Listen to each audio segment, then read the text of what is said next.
Estamos ya con un tiempo de Cuaresma avanzado y hoy nos preguntamos de qué va este domingo de Cuaresma. Este domingo de Cuaresma va de dos parámetros totalmente irrelacionados. Por una parte, tenemos lo que llamaríamos la toma de conciencia de nuestra vida y de nuestra historia, la autoconciencia, el adivinar y ver la mano de Dios en nuestra vida y en nuestra historia. Y en segundo lugar, segundo parámetro, va de obras y de fe. ¿Qué pinta la fe y qué pintan las obras en nuestra historia y en nuestra vida? Y todo eso, lógicamente, a la luz de la toma de conciencia de esa historia nuestra. Cuarto domingo de Cuaresma, ciclo B, 10 de marzo de 2024. Lectura del libro segundo de las Crónicas. En aquellos días todos los jefes, sacerdotes y el pueblo multiplicaron sus infidelidades, imitando las aberraciones de los pueblos y profanando el templo del Señor que él había consagrado en Jerusalén.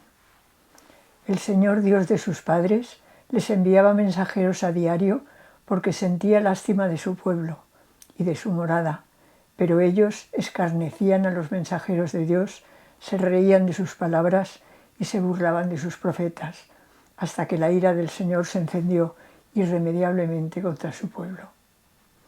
Incendiaron el templo de Dios, derribaron la muralla de Jerusalén, incendiaron todos sus palacios y destrozaron todos los objetos valiosos. Deportó a Babilonia a todos los que habían escapado de la espada. Fueron esclavos suyos y de sus hijos hasta el advenimiento del reino persa. Así se cumplió lo que había dicho Dios por medio de Jeremías. Hasta que la tierra pague los sábados, descansará todos los días de la desolación hasta cumplirse 70 años. En el año primero de Ciro, rey de Persia, para cumplir lo que había dicho Dios por medio de Jeremías, el Señor movió a Ciro, rey de Persia, a promulgar de palabra y por escrito en todo su reino. Así dice Ciro, rey de Persia: el Señor, Dios del cielo, me ha entregado todos los reinos de la tierra. Él me ha encargado construirle un templo en Jerusalén de Judá. Quien de entre vosotros pertenezca a este pueblo puede volver. Que el Señor su Dios esté con él. Que se me pegue la lengua al paladar si no me acuerdo de ti. Junto a los canales de Babilonia nos sentamos a llorar con nostalgia de Sión. En los sauces de sus orillas colgábamos nuestras cítaras. A los que nos deportaron nos invitaban a cantar, nuestros opresores a divertirlos. Cantadnos un cantar de Sión. ¿Cómo cantar un cántico del Señor en tierra extranjera? Si me olvido de ti, Jerusalén, que se me paralice la mano derecha. Que se me pegue la lengua al paladar si no me acuerdo de ti, si no pongo a Jerusalén en la cumbre de mis alegrías. Que se me pegue la lengua al paladar si no me acuerdo de ti. Lectura de la carta del apóstol San Pablo a los Efesios. Hermanos, Dios, rico en misericordia por el gran amor con que nos amó, estando nosotros muertos por los pecados, nos ha hecho revivir con Cristo. Estáis salvados por pura gracia. Nos ha resucitado con Cristo, Jesús nos ha sentado en el cielo con Él para revelar en los tiempos venideros la inmensa riqueza de su gracia, mediante su bondad para con nosotros en Cristo Jesús. En efecto, por gracia estáis salvados mediante la fe, y esto no viene de vosotros. Esto es un don de Dios. Tampoco viene de las obras, para que nadie pueda presumir. Somos, pues, obra suya. Dios nos ha creado en Cristo Jesús para que nos dediquemos a las buenas obras, que de antemano dispuso Él que practicásemos. Lectura del Santo Evangelio según San Juan. En aquel tiempo dijo Jesús a Nicodemo: lo mismo que Moisés elevó la serpiente en el desierto, así tiene que ser elevado el Hijo del Hombre, para que todo el que cree en él tenga vida eterna. Porque tanto amó Dios al mundo, que entregó a su unigénito, para que todo el que cree en él no perezca, sino que tenga vida eterna. Porque Dios no envió a su Hijo para juzgar al mundo, sino para que el mundo se salve por él. El que cree en él no será juzgado, el que no cree ya está juzgado, porque no ha creído en el nombre del unigénito de Dios. Este es el juicio, que la luz vino al mundo, y los hombres prefirieron la tiniebla a la luz, porque sus obras eran malas. Pues todo el que obra el mal detesta la luz, y no se acerca a la luz para no verse acusado por sus obras. En cambio, el que obra la verdad se acerca a la luz, para que se vea que sus obras están hechas según Dios. La primera lectura es del segundo libro de las Crónicas. Los libros de las Crónicas son una relectura en clave más bien conservadora de la época de Esdras y Nehemías después del exilio. El pueblo de Israel analiza minuciosamente todos los acontecimientos. En este caso, analiza el acontecimiento más importante desde el punto de vista negativo, el exilio de Babilonia.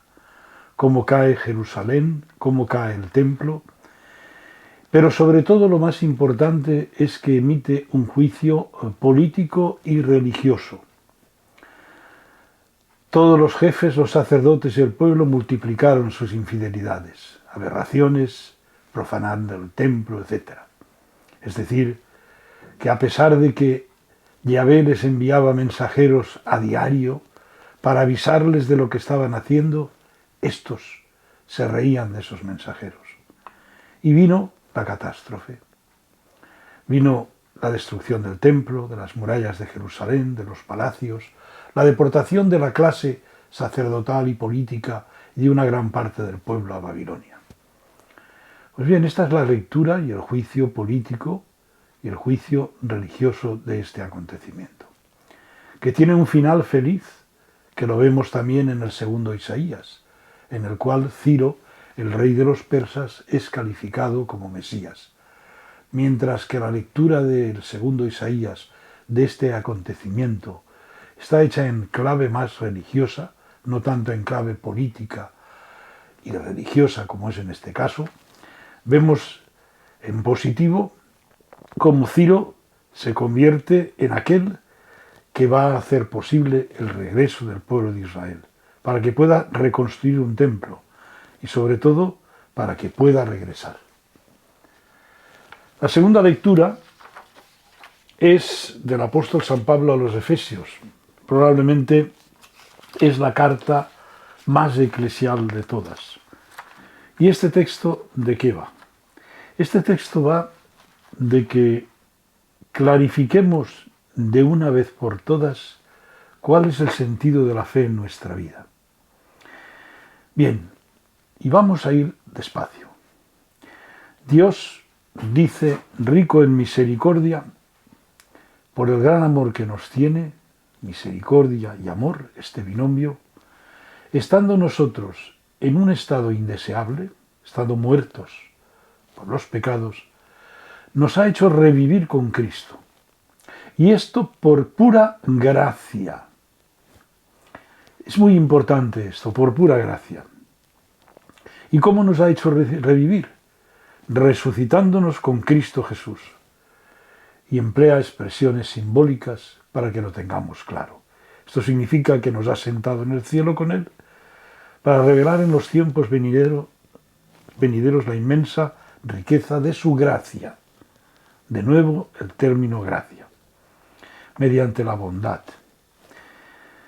¿Por qué dice en estas dos ocasiones, y ahora viene la más importante, el término gracia? Porque estamos salvados por pura gracia mediante la fe. Y esto no viene de nosotros, sino que es un don de Dios. La salvación es un don de Dios. Tampoco viene de las obras, para que nadie pueda presumir. Y somos obra suya. Emplean un doble sentido, obras y obra suya. Y nosotros somos criaturas de Dios en Cristo Jesús, como ha dicho al inicio. ¿Para qué? Para que nos dediquemos a las obras, a las buenas obras que de antemano dispuso Él que practicásemos. Por lo tanto, todo es pura gracia, puro amor, pura misericordia de parte de Dios. La salvación es un don. Y la fe es un don de Dios. Pero desde esa fe nace espontáneamente en cada cristiano esas obras buenas que el Señor ha dispuesto que realicemos. Y finalmente el Evangelio de Jesús, en el que vemos a Jesús en el Evangelio de Juan, encontrándose con Nicodemo, de noche y a escondidas. De noche y a escondidas. Y nos podemos preguntar este Evangelio a qué nos conduce. A clarificar de nuevo el tema de la fe. El término creer en Él aparece, si lo leemos en el texto, aparece en distintas ocasiones y en distintos verbos. El que cree en Él tenga vida eterna. Por lo tanto, al final se trata de la fe. La fe, primero, recordando a Moisés en el desierto, el libro de los Números, que elevó la serpiente y curaba a todos los que la miraban que habían sido mordidos por las serpientes. Por lo tanto, esa fe nos lo recuerda. Y la segunda es la cruz. Así, del mismo modo que Moisés elevó la serpiente en el desierto, tiene que ser elevado el Hijo del Hombre. ¿Y por qué tiene que ser elevado el Hijo del Hombre? Justamente para eso, para que todo el que cree en Él tenga vida eterna. Todo esto se realiza por el amor, porque tanto amó Dios al mundo que entregó a su unigénito. ¿Para qué? Para que todo el que cree en Él no perezca, sino tenga vida eterna. Fe y vida eterna. Es un binomio muy importante. Y nos dice, después de esto, que Dios no ha venido a juzgar al mundo, sino ha venido a que el mundo se salve. La fe nos libra del juicio. El que cree en Él no será juzgado. El que no cree ya está juzgado, porque no ha creído en el nombre del unigénito de Dios. Por lo tanto, fe y vida eterna, este binomio en la primera parte del texto. En la segunda parte, empalmando con el tema del juicio que ha iniciado, juzgar al mundo, nos especifica qué significa el juicio. El juicio significa que la luz vino al mundo y los hombres prefirieron la tiniebla a la luz, porque sus obras eran malas. Pues todo el que obra el mal detesta la luz y no se acerca a la luz para no verse acusado por sus obras. En cambio, el que obra la verdad se acerca a la luz. Aquí jugamos con el término luz y tinieblas y el término obra. ¿Qué es la luz? La luz es Cristo, que ilumina nuestra vida. Ilumina lo que decíamos al inicio, nuestra historia. Pone luz en nuestras tinieblas. El juicio es que ilumina todo aquello que hay de oscuridad y lo va clarificando para que nuestras obras estén hechas según Dios. El que obra la verdad se acerca a la luz para que se vea que sus obras están hechas según Dios. Es una llamada a vivir desde la fe. Y a vivirlo desde la fe en nuestra historia concreta, la tuya, la mía, la de cualquiera de nosotros que intenta cada día vivir su vida cristiana. Pero para eso hemos de tener conciencia de que Cristo de verdad es la luz, que ilumina nuestras oscuridades, nuestras tinieblas. ¿Con qué? Con su palabra, que como espada de doble filo nos abre de par en par. Vayamos preparándonos hacia esa Semana Santa, poco a poco y con paciencia, que es la que Dios tiene con nosotros y la que desde esa luz nos va iluminando. de la lectura de los textos hemos reflexionado. El libro de las Crónicas relata la infidelidad del pueblo que causa la ruina de Judá, que les lleva a incendiar el templo con todos sus tesoros. Fueron llevados cautivos a Babilonia y se cumplió la palabra del Señor. Su desolación llegará hasta que cumplan 70 años. El Salmo 137-136 es el titulado Balada del Desterrado, porque recoge bellamente la experiencia del llanto de los desterrados. ¿Cómo podríamos cantar un canto de Yahvé en un país extranjero? Si me olvido de ti, Jerusalén, que se me seque la mano derecha. En la carta a los Efesios, Pablo nos recuerda cómo Dios, rico en misericordia, cuando éramos paganos, estando muertos por el pecado, nos ha sacado por su gracia y nos ha vivificado con Cristo y nos hace sentar en los cielos en Cristo Jesús. Pablo habla como si todo ello fuera la realidad presente. Esto no viene de nosotros, esto es un don de Dios. La salvación es la nueva vida en Cristo. El Evangelio de Juan nos lleva al encuentro que tiene Jesús con Nicodemo. Es de noche y quiere comprobar la verdad de Jesús. Jesús le dice que el que no nazca de nuevo no puede ver el reino de Dios. Jesús nos invita a elevar nuestra mirada al cielo para podernos encontrar con la cruz concreta de cada día y de cada hermano. La cruz es la medicina de salvación. La salud viene de lo alto, como salvación de Dios ofrecida a quien se pone bajo la mirada del crucificado.